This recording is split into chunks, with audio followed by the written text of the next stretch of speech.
Welcome, everyone. I'm Kimberly Bushman, and this is the Intentionally Intuitive podcast. Today, we're going to take a look at relationships and numerology. So I highly recommend listening to the intro so that you understand sort of what to listen for and why. So what we're going to be looking at is based on our own personal numerology, what we tend to look for in a partner.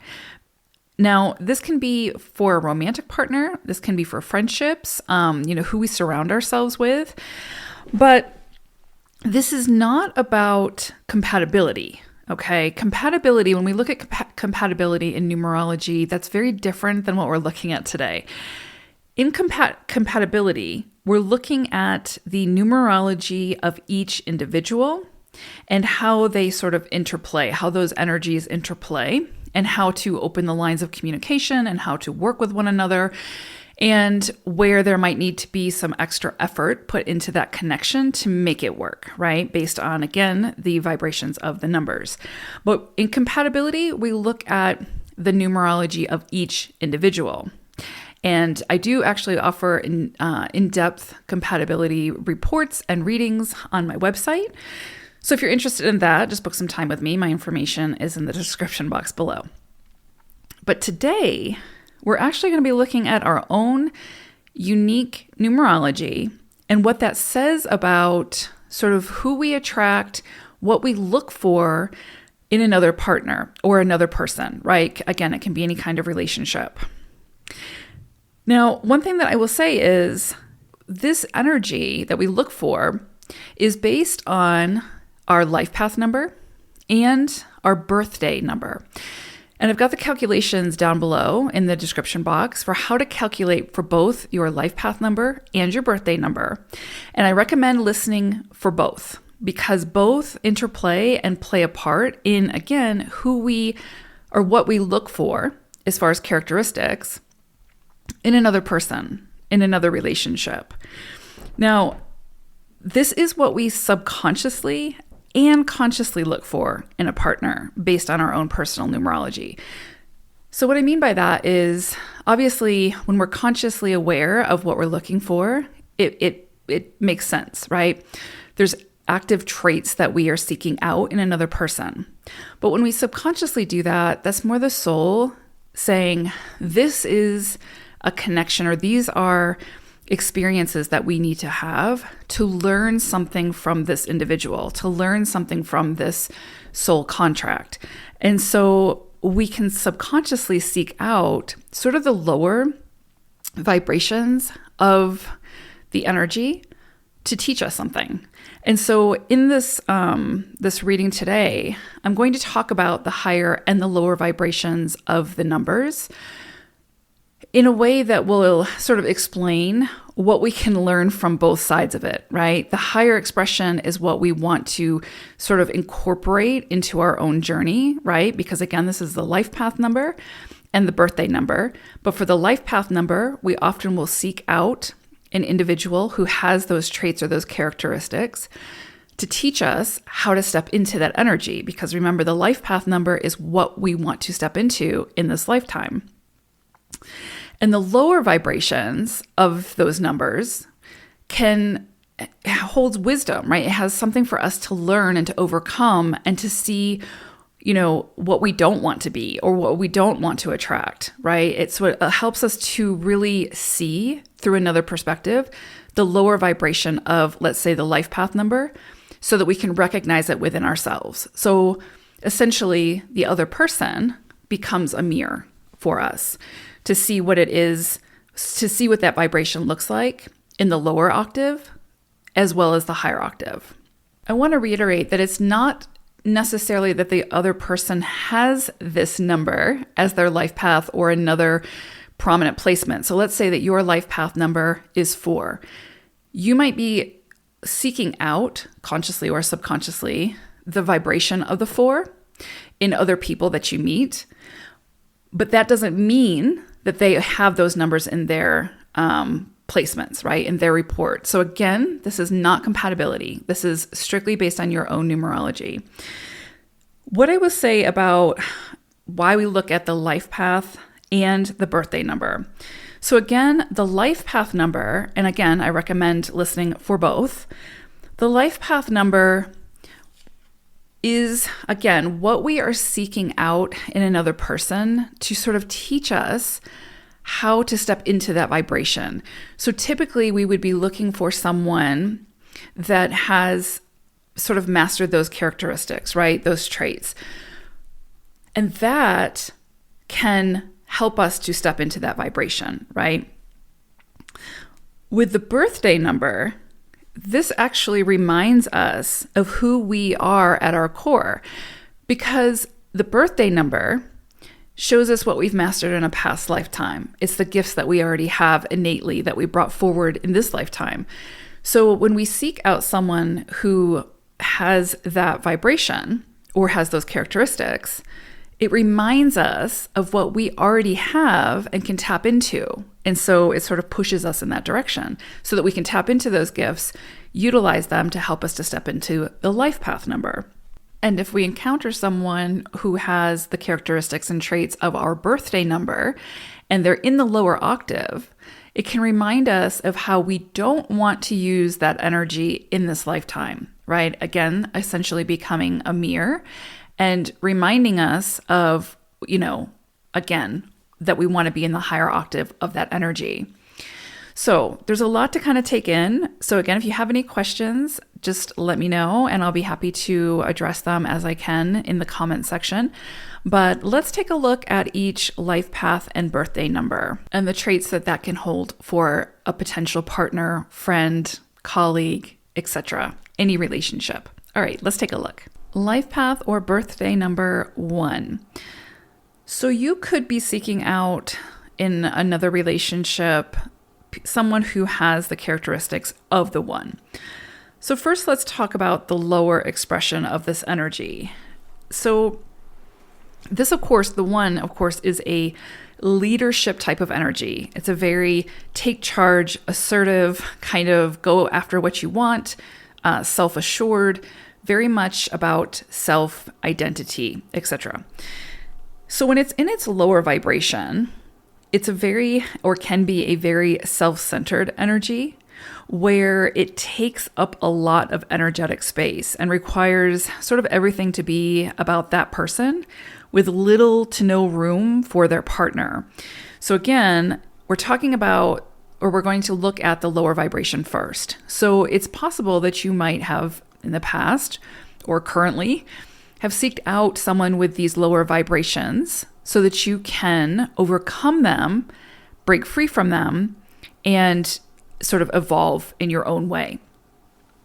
So again, this would be someone who is very self-centered, more of a taker, takes up a lot of space, a lot of energy, and really doesn't have a whole lot of energetic space for another person. This is also someone who might lack confidence. So they constantly need self-reassurance or words of affirmation to confirm or to help to build them up, so to speak. But they lack the capacity to return that light to others. So they sort of become this drain on others' energy. And it becomes this sort of constant taking. And so the person on the receiving end becomes a constant giver, which of course can be very draining. A 1 energy in its detriment is very judgmental and cynical. And so it can sort of be the party pooper where it brings down the vibe and sort of rains on the parades of others, their optimism and their idealism. So it's kind of like that heaviness that you could be the most optimistic person, but being in the presence of this energy can drain that optimism and sort of move you towards cynicism if you're not careful. There's also this intense fear of failure in this lower vibration or imposter syndrome. So this can create an environment of lashing out at others or projecting insecurities or feelings of inadequacy onto others. And that creates a space that feels more sort of hostile than safe and secure. They can also be very rigid in their thoughts and their belief systems, and they could be unable to sort of see another's point of view or perspective, and unwilling to share ideas or to be open to another person's, again, contribution, believing that that their way is the right way and the only way. And so it creates, of course, this dynamic that makes it very difficult to work efficiently or move towards more answers or solutions of a higher vibration. These can sometimes be people who fall into like a dictatorship. They want to be the head of the ship, and there's no compromise. It's a very much self-directed, very much self-oriented type of energy. They tend to be more of that dictatorship of a leader, as opposed to someone who aims to sort of lead alongside of others. So this can be a very restrictive, very intimidating sort of connection to be in. But again, it sort of forces the individual to reclaim their power and step into their own light, and hopefully move beyond or through this connection into a higher octave.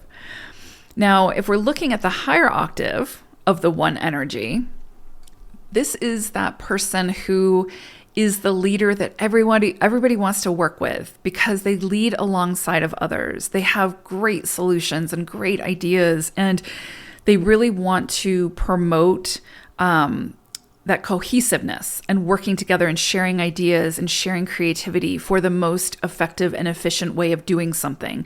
And it doesn't just have to be, of course, work related. These are people who are highly creative and highly confident in their attributes and their contributions and their worthiness. There's a strong sense of self, but not in a sort of ego dynamic sort of way. It's a very much like, I own my space, I've earned this space, and I want to share this space with others to create something very powerful and beneficial in the world. This is an energy that people are drawn to. People want to be a part of it, right? So again, these are the innovative leaders, the ones who use their ingenuity, their ideas, their inspirations, and move towards those greater visions and inspiration, sort of unscathed by doubt, etc. It's, again, a very self-driven energy, but it's not egocentric. They're also not afraid to be unique, be different, be outside of the mold, right? Do things differently. They're very open to new ideas, fresh ideas. They're drawn to typically people who want to share their innovativeness, who want to progress, to expand the world and expand the consciousness of the world in a big way. And they understand that they can't do that alone. So they usually, though they are leaders, they will call in us for assistance to work and collaborate with others to get there. It's a highly individual energy, and you can sense that, but there's also a strong interdependency where they can, again, very easily and cohesively work with others in a way that brings more good to the world. And so that is a light within itself. It's sort of like the people who have this type of energy, and they don't have to be a one, but people who have this type of energy or who have mastered it really sort of share their light and meet others at their light and want to share their light as well. So it becomes like this beacon of light. Let's just put that, not to sound cliche or corny, but also these are people who aren't afraid to take a risk. They're going to put themselves out there. They're going to throw themselves into whatever it is that they truly believe in. And they understand that by taking those risks, there's going to be, I don't want to say failures, but there's going to be mistakes. There's going to be things that don't work out. And instead of allowing that to create self-doubt, they actually allow it to fuel them in a way where they extract the wisdom and build upon that wisdom and release whatever wasn't working, as opposed to seeing it as personal failure.